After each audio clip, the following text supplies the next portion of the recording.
This year's a really significant year for the Vietnamese community, or the Vietnamese Australian community, I should say, because it marks 40 years from 1975, which was the fall of Saigon, and that's where we had these massive avalanches of Vietnamese diaspora. The Vietnamese community has been very united, if you like, through I guess the troubles that they've gone through, and we had problems undoubtedly. Juvenile delinquency, all sorts of things.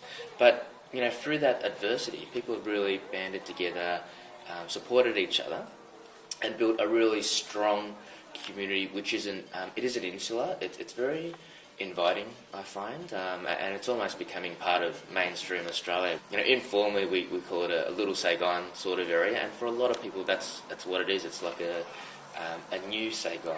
They've left their home country and they've rebuilt their traditions and their cultures, and also become part of the local community here in Footscray. And it's great to see.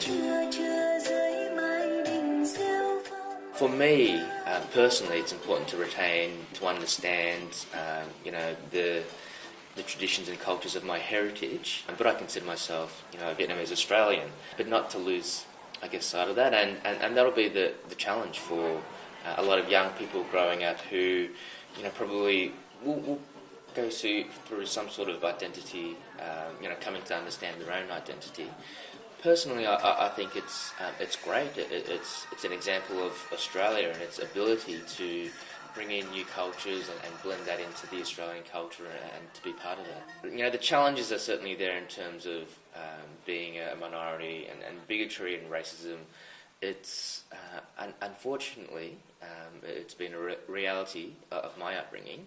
I believe we are in danger of being swamped by Asians.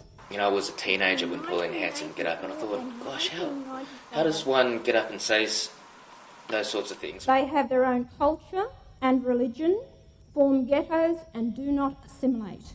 It is a free country, and one's allowed to have their opinions and particular events.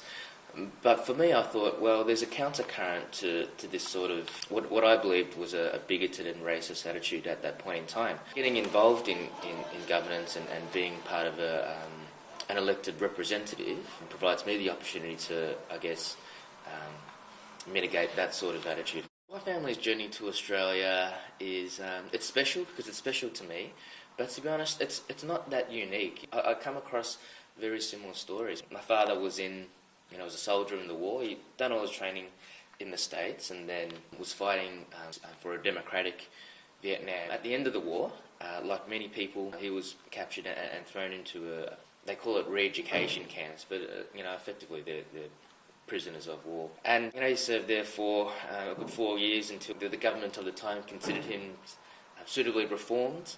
But living under a communist regime, went against everything that he'd fought for, the principles of liberty and freedom and democracy. He knew that he wouldn't have been able to hold his tongue and just lived under such a regime. So they left from the Gulf of Thailand. My father had a naval background, so he captained the ship. My mother was pregnant, so it would have been quite difficult for my father, who delivered the baby and is trying to navigate this ship without GPS or anything like that. But eventually they landed themselves into a Malaysian refugee camp. My father had the option to go to, they said you go to America, Canada, France, Australia, and he chose Australia.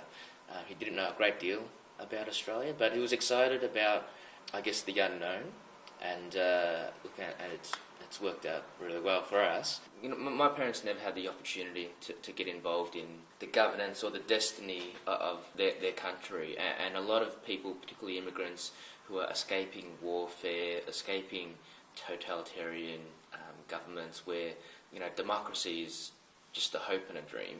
Well, here it's on our doorstep. So I think that's a message that I really wanted to give to people out there who might think, I didn't come from a wealthy school, I'm not an Oxford scholar or something like that. You don't need to be. That's my main message. If you've got ideas that you want to pursue, go out there and do it.